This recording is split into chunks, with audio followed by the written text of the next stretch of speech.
하나님, 이 다 뭐냐? 창조주. 그리고 자연계를 하나님께서 어떻게 하십니까? 심판의 도구로 사용하시다라는 것입니다. 근데 그 심판 앞에서 우상은 어떻게 하느냐? 아무런 힘이 없다는 것입니다. 사람마다 어리석고 무식하거나 그들은 아무런 힘이 없다는 것이죠. 그런데 사람들은 우상을 섬깁니다. 그죠? 그 우상은 백현무익하다는 것입니다. 백현무익하다. 하나님께서 20절부터 보시면 심판을 하시는데요. 제일 많이 나오는 단어가 뭡니까? 찾아보십시오. 20절부터 24절 사이. 네. 분쇄라는 단어가 계속 나오고 있습니다. 그죠? 20절에 분쇄, 21절에 분쇄, 22절에 분쇄, 23절에 분쇄, 또 분쇄. 그죠? 얼마나 분쇄라는 단어가 많이 나옵니다. 이 분쇄라는 게 뭡니까? 알아서 가로 만들어버리는 거예요. 가로 만들어버리는 거예요. 하나님께서 어떻게 하시느냐? 너는 나의 철퇴 곧 무기라. 그렇게 하시면서 하나님께서 그들을 들어서 분쇄해버리겠다는 것입니다. 이 바벨론은 완전히 그냥 멸망을 해버리는 것이죠. 완전히 그냥 박살이 나는 것이죠. 사람이 어렵고 힘들면 지푸라기라도 잡는다고 했습니다. 그죠? 그래서 뭘 만드느냐? 우상을 만들게 됩니다. 우리가 생각할 때는 내가 힘들고 어렵다. 그러면 하나님을 찾아야 되지 않겠나? 그죠? 하늘에 하나님을 찾아야 되지 않겠나? 가장 높은 하나님을 찾아야 되지 않겠나? 우리는 이제 그렇게 생각을 합니다. 근데 의외로 사람들이 우상을 찾는다는 것입니다. 왜 그러냐는 것이죠. 왜 그러냐?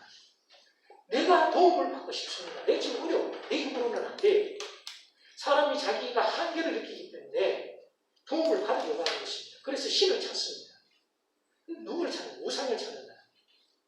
내가 어려워서 내 힘으로 할 수 없으니 신의 도움을 받으려고 내가 우상을 찾는데 하나님을 찾지 아니하고 우상을 찾는 이유가 뭐냐? 그것은 내가 내 삶의 주인 되는 것을 놓치기 싫다는 것입니다. 하나님은 말씀하시고 명령하시고 우리는 거기에 순종해야 되고 복종해야 되고 우상은 어떻게 하느냐? 내가 내 마음대로 조절하겠다는 것입니다. 내가 도움을 받기는 받는데 내가 주인 되는 것을, 내가 내 삶의 주인 되는 것을 놓치기는 싫다는 것입니다. 그래서 사람들이 뭘 만들어내느냐? 우상을 만들어내는 것입니다.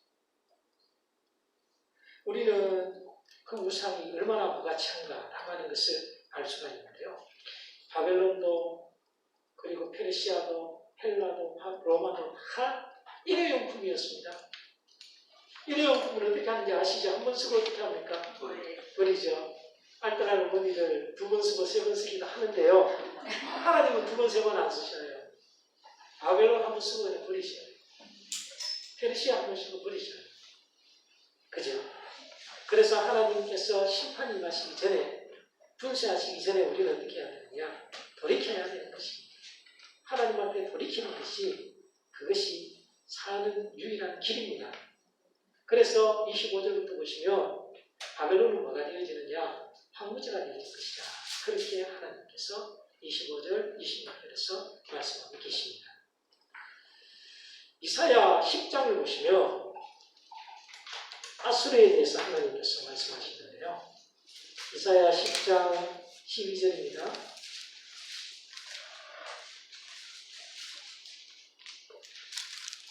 거기 보시면 하나님께서 뭐라고 이야기하시는가 하면 12절부터 보시게 되어지면 하나님께서 15절에 보시면 막대기라 이렇게 이야기하고 있어요. 막대기. 그러니까 아수르가 하나님의 진노의 막대기였어요. 그래서 하나님께서 아수르를 어떻게 하시느냐? 사용하셨어요. 바벨론에 대해서는 하나님께서 뭐라고 표현하시는가 하면 하나님의 철퇴라고 말씀하셔요. 하나님의 철퇴라. 51장 20절에 보시면 너는 나의 철퇴 곧 무기라 그렇게 말씀하시잖아요. 아수르는 막대기였어요. 그런데 바벨론은 하나님의 철퇴예요. 또 다른 데로 보면 하나님의 왕치라고 되어져 있어요. 그렇게 그렇게 하나님께서 사용하는 그들을 하나님께서 벌하십니다. 그래서 27절부터 보시면 침략군들에 향해서 하나님께서 명령하시죠. 깃발 세우고 나팔을 불어서 나라를 동원하고 아라랏, 민니, 아스가나스 그들을 다 연합군으로 만들어서 어떻게 하라는 것입니까? 하나님께서 이제 바벨론을 침략하도록 그렇게 하나님께서 말씀하십니다. 이 하나님의 계획을 막을 수 있는 사람은 아무도 없습니다. 하나님의 계획하심을 막을 수 있는 사람은 아무도 없다는 것이죠. 아무도 없습니다. 그리고 하나님께서는 어떻게 하시느냐? 이스라엘을 위해서 보복하신다. 그렇게 말씀하십니다.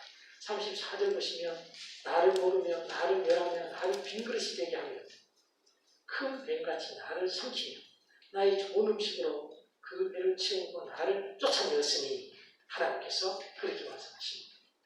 그러면서 하나님께서 바벨론의 죄악을 갚으시겠다. 그렇게 하나님이 말씀하십니다. 이것은 바로 이스라엘을 위한 하나님의 보복입니다. 하나님께서 그렇게 보복하시겠다라고 말씀하고 계십니다. 바벨론은 종교가입니다. 하나님께서 그에게 철퇴를 쥐어주셨어요. 그런데 자기가 철퇴를 자기가 가지고 있는 줄 알고 막 그냥 신나게 휘둘렀죠. 근데 주인되는 하나님이 가지고 가시면 바벨론은 어떠냐? 종교가입니다.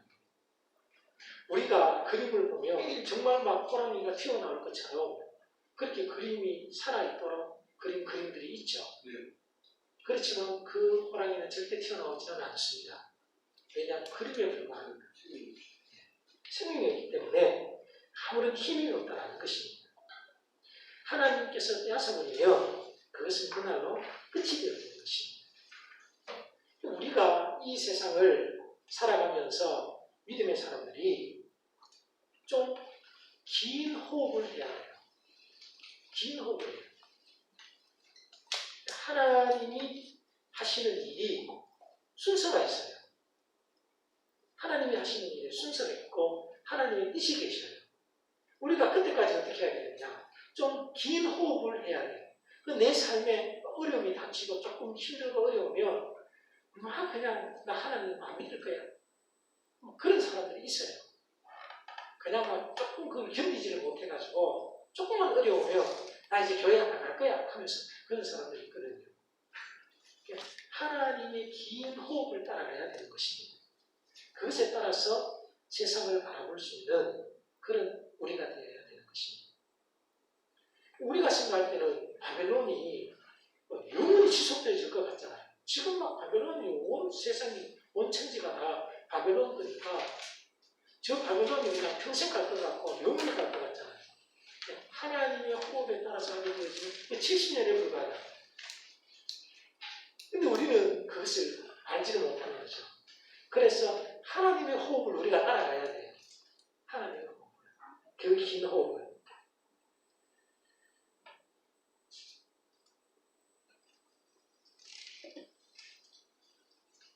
어떻게 하나님의 긴 호흡을 따라갈 수 있어요? 그것은 우리가 하나님의 때가 있음을 알게 되어지면 우리가 하나님을 따라갈 수 있는 거죠. 왜냐하면 우리는 자꾸 내 때를 생각하잖아요. 내 때를. 지금 해야 되는데, 지금 해야 돼. 예를 들어서 우리가 병원에 가서 의사 보고 지금 당장 수술하자고 하고 이렇게 하는 의사가 수술은 내가 하고 그렇게 이야기합니다. 의사 선생님이. 저는 좀 매일 가는 병원이 있어요. 항상 이제 가는 병원이 있는데 거기 가서 뭐 이렇게 이야기하면 그거는 내가 할 이야기고 이렇게 이야기해요. 이야기하지 말라는 거예요. 지금 우리가 생각할 때는 내가 지금 감기가 걸려가지고 이거 약만 먹으면 될 것 같은데 그래서 약 좀 지으러 왔습니다 하고 이야기하면 그거는 내가 진찰해보고 내가 할 이야기고 그렇게 의사가 이야기해요. 그러면서 이야기해요. 지금 당신은 이런 상태니까 뭐 어떻게 해라. 그렇게 이야기하거든요. 우리는 지금 내가 숨이 넘어갈 것 같으니까 왜 하나님 지금 이래 해야 되는데 왜 안 하십니까? 그렇게 하면 그게 아니고 하나님의 때가 있기 때문에 그 하나님의 호흡을 우리가 맞춰서 기다리면 돼요. 그럼 하나님이 역사하신다. 우리가 인내가 참 부족한 거예요. 맞습니다. 조금만 기다리면 하나님이 순서에 맞춰서 다 해주시는데 그걸 못 기다리고 막 내가 뭘 어떻게 하려고 그렇게 하다가 일을 그르치는 경우들이 얼마나 많이 있습니까? 그죠?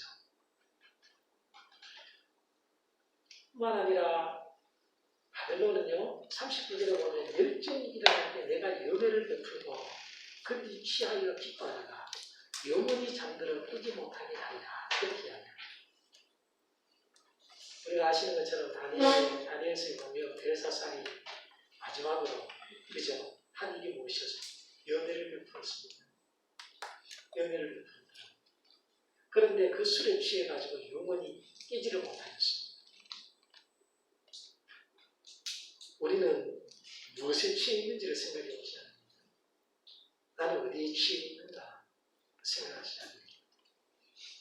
그 바벨론의 탄식에 대한 그런 노래가 41절부터 나오는데요. 슬프다. 세상이 함락되어졌구나. 그렇게 말씀드렸죠. 그죠? 25장 26절도 한번 보십시오. 25장 26절도 보시면 뭐라고 말씀하시는가 하면 북쪽 원국의 모든 왕과 지면에 있는 세상의 모든 나라로 마시게 하리라. 세상 왕은 그 후에 마시리라. 그렇게 되어져 있죠. 그죠? 이 세상 왕이 누구냐? 바벨론. 세상이라는 나라는 노스가 찾아와도 말씀드렸던 것처럼 치환 기법에 의해서 바벨론이 세상입니다. 기억하셔야 됩니다. 그죠? 그렇게 그들이 탄식을 합니다. 무성한 소문이 났죠. 바벨론이 멸망할 것이라고 하는 거죠. 그런 소문들은 이제 다 퍼져나갑니다. 46절에 보시면 너희는 소문으로 말미암아 두려워하지 말라. 소문은 이해를 이끌고 재해를 있으리라. 그렇게 말씀하시는데요. 바벨론이 파멸될 것이라는 그런 소문이 나가고 있습니다. 이제 이런 소문들이 왜 나게 되어졌느냐 하면 느부갓네살의 사위가 있었습니다. 그 사위가 누구였느냐 하면 엘리글레살이라고 하는 사람이었는데요. 그가 느부갓네살의 아들인 에윌므로닥을 어떻게 하느냐 죽여버립니다. 죽이고 사위가 왕권을 차지하게 되었습니다. 반란이 일어나는 것이죠. 그랬는데 이 느부갓네살이 아들이 있었는데 이 사람이 누구냐면 바루시 마르둑이라고 하는 사람이었습니다. 그런데 나보니투스가 또 이 느부갓네살의 아들을 죽여버립니다. 그리고는 자기가 왕권을 차지하게 되었습니다. 그러니까 궁중에서 암투가 벌어져가지고 반대편끼리 막 서로가 죽이고 이렇게 하는 일들이 일어나게 되어져요. 느부갓네살이 죽고 난 이후에 이런 일들이 막 일어나게 되어집니다. 이 혼란스러운 상황 아니겠습니까? 그죠? 그 혼란스러운 상황에 두려워하지 말라는 것입니다. 소문은 이에 있고 저에도 있으리라. 두려워하지 말라는 것이죠. 하나님께서 하시는 것입니다.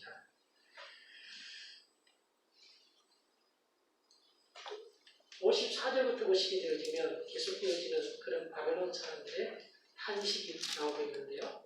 그들이 황폐하게 되어져서 탄식을 하게 되었죠. 잃어버리게 되어집니다. 팔은 꺾이게 되어지고요. 누가? 하나님께서 보복하시기 때문에 그렇습니다. 그래서 57절에 보시면 또 진노의 술잔에 대해서 나오고 있습니다. 그들이 영원히 잠들어 깨어나지 못하리라. 그렇게 말씀하고 있습니다.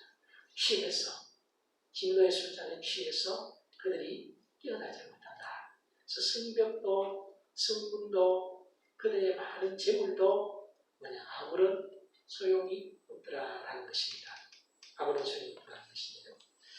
바벨론에 대하여서 이렇게 예레미야가 예언을 하면서 59절부터 보시게 되어지죠. 52장입니다. 59절부터 보시게 되어지면 재밌는 이야기가 나옵니다. 유다의 시드기야 왕 제4년에 마사야의 손자 네리야의 아들 스라야가 그 왕과 함께 바벨론으로 갈 때에 선지자 예레미야가 그에게 말씀을 명령하니 스라야는 병창감이더라. 그렇게 되어 있습니다. 스라야라는 사람이 있는데 이 사람은 아마 바룩과는 형제지간이 없을 것입니다. 형제지간으로 우리가 볼 수가 있는데요. 이 스라야라는 사람이 하는 직책이 무엇인가 하면 왕의 병창감이었다. 그렇게 이야기를 하고 있습니다. 시드기야는 누구에서 왕으로 세워졌습니까? 어느 나라에 대해서? 시드기야는 바벨론에 의해서 왕으로 세워졌습니다. 그죠? 바벨론에 의해서 왕으로 세워졌기 때문에 바벨론에다가 해마다 뭘 보내야 되느냐? 조공을 보내야 됩니다. 조공을 보내고 문제가 생기면 보고하고 또 그 명령을 받아야 되고 또 그 사이에서 왔다 갔다 하면서 역할을 하는 사람이 누구냐면 스라야라는 사람이었습니다. 예레미야의 하나님의 말씀을 받아 적었던 바룩과는 형제지간인 이스라야라는 사람이었다 하는 것입니다. 그가 바벨론으로 갈 때에 예레미야가 어떻게 하는가 하면 바벨론에 닥칠 모든 재난, 곧 바벨론에 대해 기록한 이 모든 말씀을 한 책에 기록하고 바벨론의 멸망에 대한 그런 말씀들을 책에 기록을 하고는 스라야에게 뭐라고 이야기하는가 하면 바벨론에 가거든 상가 이 모든 말씀을 읽어라. 사람들에게 읽혀라는 것입니다. 지금 그들은 어떤 상태에 있느냐? 포로로 바벨론에 끌려와 있는 상태입니다. 그죠? 포로로 바벨론에 끌려와 있는 사람들이 스라야가 가게 되어지면 나라의 소식이 어떻게 되어졌는가 싶어가지고 이제 사람들이 몰려드는 것입니다. 스라야한테 몰려들어서 지금 나라가 어떻게 되고 있습니까? 거기는 뭐 어떻습니까? 오만 이야기를 이제 묻는 거죠. 네헤미야가 그 동생이 학생분이 불타버렸다는 소식을 듣게 되어지는 것처럼 이제 고급 소식을 듣는 겁니다. 그래야지 뭐 부모 형제 이야기 조금이라도 알아들을 수 있지 않겠습니까? 그죠? 그렇게 이제 사람들이 모였을 때에 어떻게 하느냐? 이 말씀을 읽어라. 그렇게 해야 이 말씀이 무슨 말씀이겠습니까? 바벨론의 멸망에 관한 그런 말씀이라는 것입니다. 지금 그들이 포로로 끌려갔습니다. 그 중에 많은 사람들은 예레미야에 대하여서 어쩌면 이를 갈고 있을지도 모릅니다. 예레미야는 바벨론 편이어서 그렇게 해서 우리가 이렇게 지금 끌려와 있는 거야. 그렇게 생각을 하면서 이를 갈고 있는 사람도 있을 것입니다. 그런데 그런 그들 모두 앞에서 뭘 하느냐? 이 바벨론의 멸망에 대한 하나님의 말씀을 이렇게 읽으라는 것입니다. 그들의 귀에 들려주라는 것이죠. 그래서 62절에 보시면 이곳에 대해서 하나님이 말씀하시는데 이 땅을 멸하여서 사람이나 짐승이 거기에 살지 못하게 하고 영원한 폐허가 되게 하리라. 폐허가 되리라. 바벨론을 하나님께서 폐허가 되도록 하시겠다고 말씀하셨다는 것입니다. 그리고는 이 일을 다 읽고 난 이후에 어떻게 하느냐? 책을 돌에 메어서 유브라데 강 속에 던져라는 것입니다. 유브라데 강에 던져버리라는 것이죠. 그러면 책이 어떻게 되어지겠습니까? 강물에 가라앉게 되어지겠죠. 떠오르게 되어지면 예를 들어서 지금 책이 떠오르게 되어지면 그 책을 건져가지고 고칠 수가 있습니다. 예레미야가 바벨론의 멸망에 대하여서 선포를 했는데 그것을 고칠 수가 있다. 근데 돌에 메어가지고 책을 던져버렸습니다. 강물에. 다시는 떠오르지가 않습니다. 바벨론이 어떻게 되어질까요? 영원히 멸망되어질 것이다. 이거 하나님의 정하신 뜻이다. 그렇게 그들에게 선포하도록 말씀하고 있습니다. 아마 바벨론에 붙잡혀갔던 많은 사람들이 예레미야는 바벨론파인 줄로 알았을 것인데 이 이야기를 듣고는 아마 그들이 깜짝 놀랐을 것입니다. 아, 이것이 단순하게 바벨론에 대한 그런 예레미야의 인간적인 것이 아니라 하나님의 뜻이었구나. 하나님의 말씀이었구나. 라고 하는 것을 그들이 알게 되어졌죠. 제가 어떤 신문에 보니까요. 신문이 이렇게 되어 있더라고요. 우리는 독자만 두려워하고 진실만 잘하겠습니다. 그렇게 되어 있더라고요. 독자만 두려워하고 진실만 권력자들을 두려워하지 아니하고 독자를 두려워하면서 진실을 전하겠다. 그렇게 진실을 전하려고 하면 독자를 두려워하면 안 되죠. 그렇지 않습니까? 독자들은 자기가 원하는 입맛이 있습니다. 그 입맛을 먹기를 원해요. 그 입맛에 맞춰줘서는 안 되죠. 그건 진실이 아니잖아요. 독자도 원하는 대로 해줘서는 안 되는 것이 진실을 말하는 거야. 뭐를 해야 되냐? 하나님만을 두려워해야 된다. 그런 것입니다. 하나님만을 두려워해야 된다. 그렇게 하나님께서 예레미야를 통해서 완전하게 멸망에 대해서 바벨론의 멸망에 대해서 이야기를 하시고 52장에 보게 되어지면 한 번 더 유다의 멸망의 과정에 대해서 하나님께서 마지막 부분에 대해서 이야기를 하고 있는 것을 볼 수가 있습니다. 시드기야는 하무달 어머니 이름은 하무달이었습니다. 시드기야는 요야긴의 숙부였죠. 그가 21세에 왕이 되어졌는데요. 하무달은 누구냐? 우리가 잘 아는 개혁군주인 요시아의 아들입니다. 요시아 아들이죠. 시드기야. 그의 원래 이름은 마따디아였습니다. 그랬는데 그가 바벨론에 의해서 왕으로 세워지면서 그 이름이 시드기야로 바뀌게 되어집니다. 그가 왕이 오를 때에 나이가 21세라 그렇게 이야기를 하고 있죠. 11년 동안 그는 나라를 다스렸습니다. 그런데 그때 하나님께서 9년이 되어지는 때에 열째 달 열째 날에 여호와의 살이 예루살렘을 포위합니다.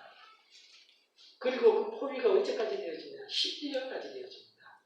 약 17개월, 1년 5개월 동안 그들이 예루살렘을 포위하게 되어지는데요. 열왕기하 24장을 보십시오.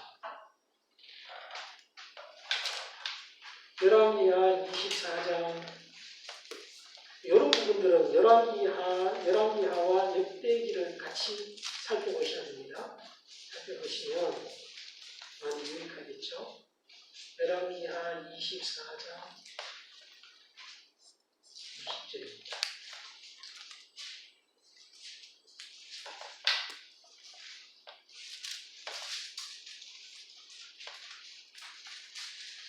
여호와께서 예루살렘과 유다를 진노하시니 그들을 그 앞에서 쫓아내실 때까지 이르렀더라. 시드기야가 바벨론 왕을 배반하니라. 이렇게 되어 있습니다. 그러니까 시드기야가 바벨론 왕을 배반을 했습니다. 왜냐하면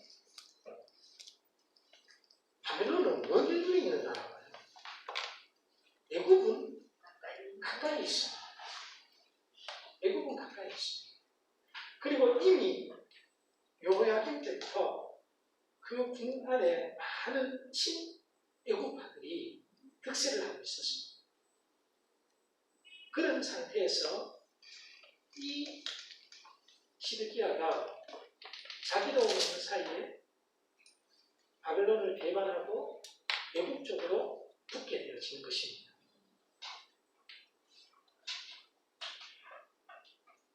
그렇게 하면서 그는 반란을 일으키게 되어졌는데요. 이 시드기야를 가만히 보게 되어지면 그는 왕으로서 정말 무력한 사람이었습니다. 첫째는 그는 신앙이 없었습니다.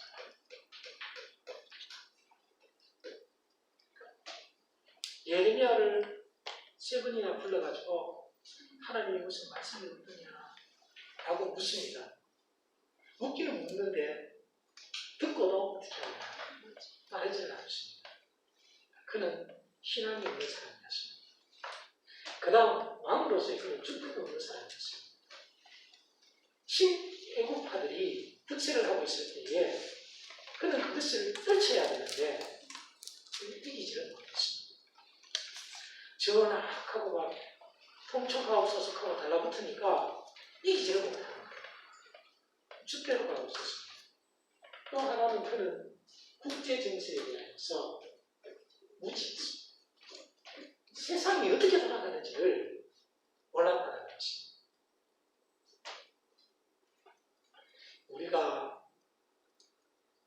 우리는 구미에 대한 자부심도 있고 그런 게 있지만 우리는 아무것도 아닌 것입니다. 사실.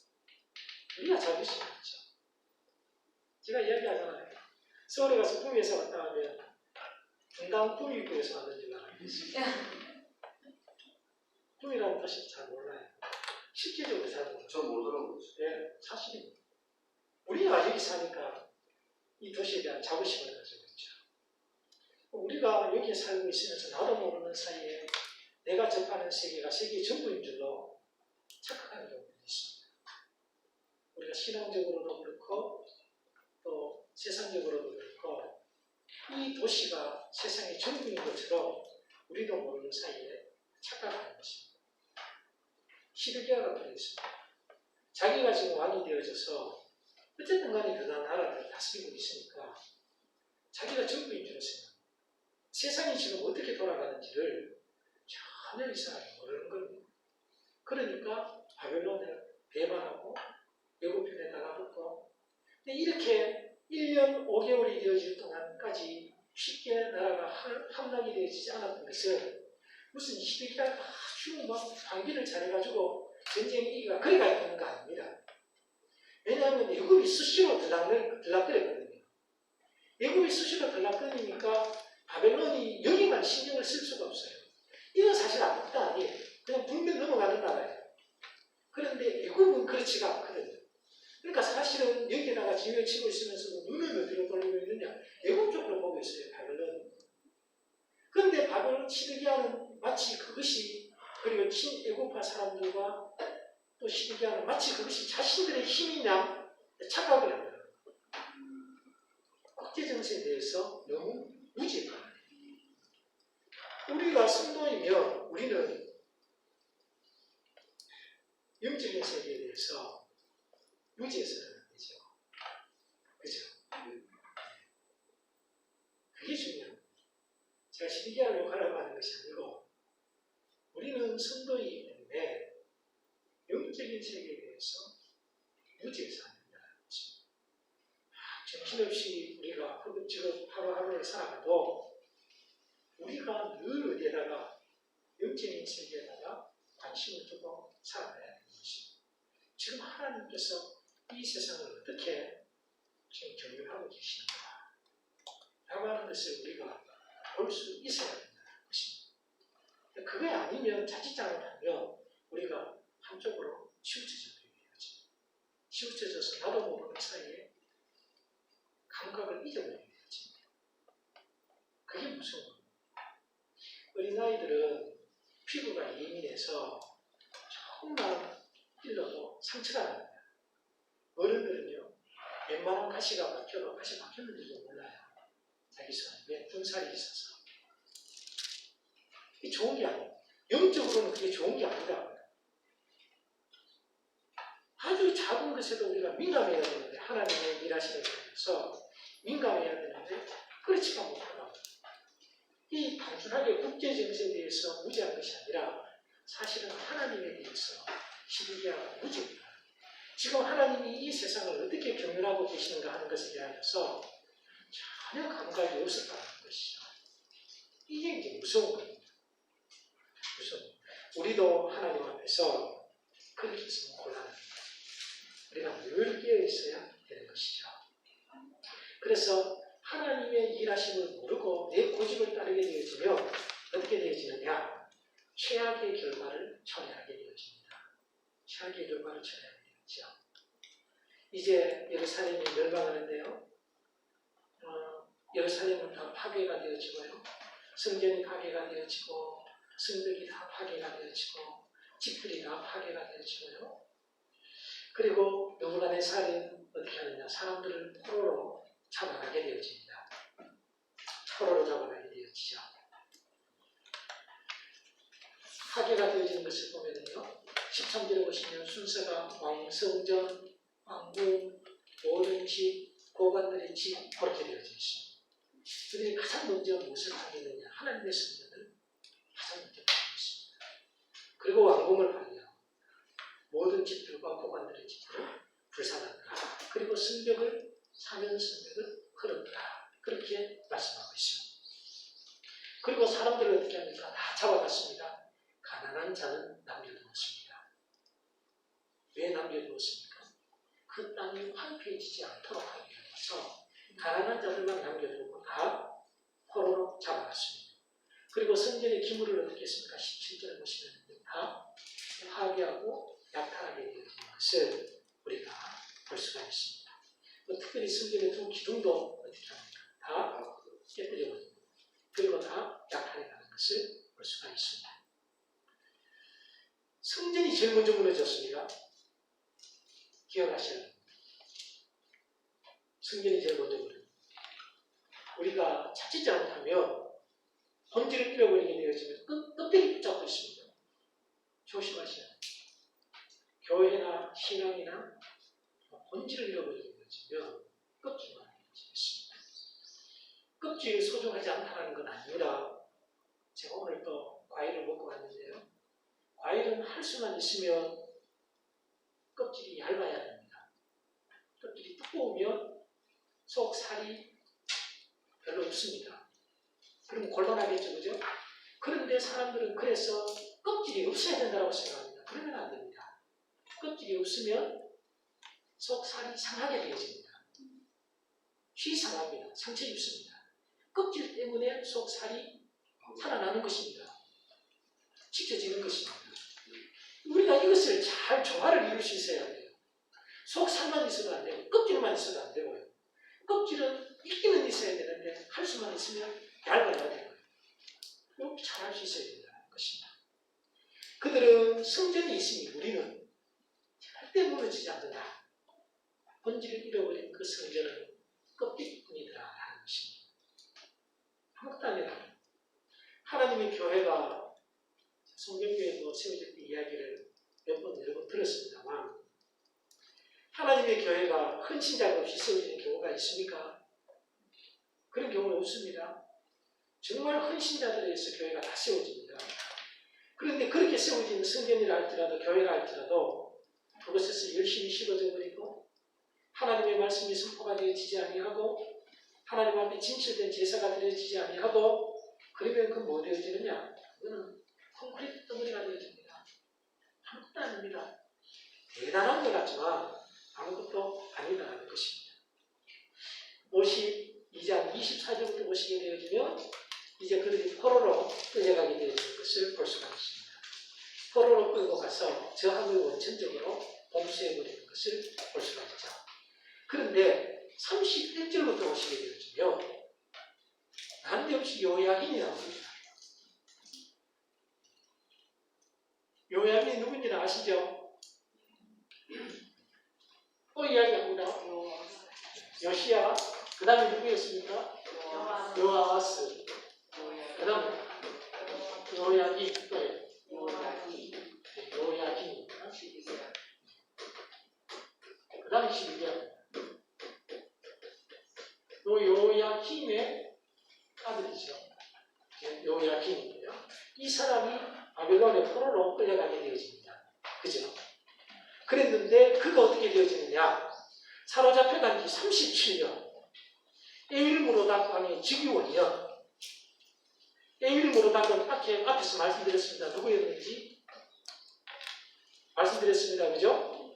이 무로닥의 에일무로닥의 즉위원년에 그가 어떻게 되냐? 하나님께서 요야긴 왕의 머리를 들어주시고 감옥에서 풀어주셨더라. 그리고는 죄의 옷을 갈아입히고 죄수의 옷을 갈아입히고 평생 동안 왕이 앞에서 먹게 하였더라. 그가 날마다 살 것을 받았더라. 정량을 받았더라. 종신토록 죽는 날까지 받았더라. 그렇게 이야기합니다. 예레미야는 계속 무엇에 대해서 이야기하고 있습니까? 심판에 대해서. 1장부터 51장까지 심판에 대해서 계속 이야기합니다. 그러다가 마지막 52장 마지막에서 뭐 이야기하는가 하면 미래를 이야기하고 있습니다. 희망을 이야기합니다. 하나님의 구원의 소망을 이야기하고 있는 것으로 끝을 냈습니다. 여러분, 무엇이든지 끝이 중요하죠? 그죠? 그래서 예레미야서는 심판에 관한 하나님의 슬픈 이야기가 아닙니다. 하나님의 소망으로 끝을 맺는 것을 볼 수가 있습니다. 당장 그것이 눈앞에 나타나지는 않았습니다. 그런데 하나님께서 요야긴을 다시금 세우십니다. 요야긴을 세우셔서 어떻게 하시느냐? 하나님의 계획하심을 보여주십니다. 하나님의 계획하심을 보여주시죠. 그러니까 우리가 계속 지금 심판만 눈에 보이니까 심판만 따라갔어요. 심판만 따라왔는데 하나님은 심판 외에는 할 수 있는 게 뭐가 있나? 하나님은 심판 외에는 아무것도 못 하시는구나. 우리는 그렇게 생각을 합니다. 그런데 그게 아니더라는 것입니다. 하나님은 소리 소문 없이 일하고 계셨습니다. 무엇을 위해서? 이스라엘의 유다의 회복을 위해서 하나님께서는 일하고 계시더라. 우리가 정말 힘들고 어려워서 하나님 도대체 뭐 하십니까? 내 이 기도 좀 안 들으시고 우리가 그렇게 그저 한탄하고 그렇게 하는데 그게 아니다. 하나님은 지금도 일하고 계시는 하나님이십니다. 여러분 이게 얼마나 소원인지 아십니까? 하나님은 지금도 일하고 계십니다. 누구를 위해서? 우리를 위해서 하나님은 지금도 일하고 계신다 하는 것입니다. 요약이 뭐 특별한 거 해가지고 자기가 풀려난 건 아니었습니다. 그가 아무것도 한 거 없습니다. 그냥 포로를 끌려가가지고 그냥 포로 생활한 것밖에 없습니다. 그가 뭐 계획 세운 것도 없습니다. 그런데 하나님이 어떻게 하십니까? 그가 감옥에서 나오도록 하십니다. 죄수 옷을 벗고 왕의 옷을 입혀주십니다. 누가 하시느냐? 하나님 하십니다. 하나님. 하나님은 우리가 보지 못하는 곳에서 지금도 여전히 일하고 계시는 하나님이십니다. 우리가 그 하나님으로 소망을 삼았으면 좋겠습니다. 오늘 이렇게 해서 예레미야 50장까지 다 마쳤습니다. 긴 시간 동안 여러분 함께 하셔서 감사하고요. 다음 주 1시간 동안은 예레미야 예가를 짧게 하겠습니다. 그리고 한번 설교문 작성하는 것을 시범적으로 하고 같이 한번 해보도록 하겠습니다. 제가 기도하고 마치겠습니다. 하나님 감사합니다. 오늘 저희들을 사랑하여 주셔서 세상에서 첫날인 이 월요일 첫 시간 예레미야서를 함께 하나님 아버지 살펴볼 수 있게 하시니 감사를 드립니다. 주님, 우리는 계속되어지는 심판 앞에서 정말 망연자실하고 우리가 할 수 있는 것이 아무것도 없어서 나도 모르는 사이에 우리가 좌절하고 하나님 실망할 때가 많이 있었지만 하나님께서 마지막 부분에 우리에게 소망을 주시니 참으로 감사를 드립니다. 하나님, 우리는 알고 있습니다. 이 자그마한 빛이 하나님 아버지 어둠을 물리친다는 것을 우리는 잘 알고 있습니다. 우리 하나님께서 우리의 삶에도 하나님의 교회에도 은혜를 베풀어 주셔서 비록 우리가 징계 가운데 있다 할지라도 어려움 중에 있다 할지라도 하나님 아버지 우리에게 소망을 불어넣으시는 지금도 일하고 계시는 그 주님을 바라보는 우리 모두가 되게 하여 주시옵소서. 오늘 남은 하루의 삶도 하나님께서 주관하여 주시옵소서. 예수님의 이름으로 기도드리옵나이다. 아멘. 수고하셨습니다.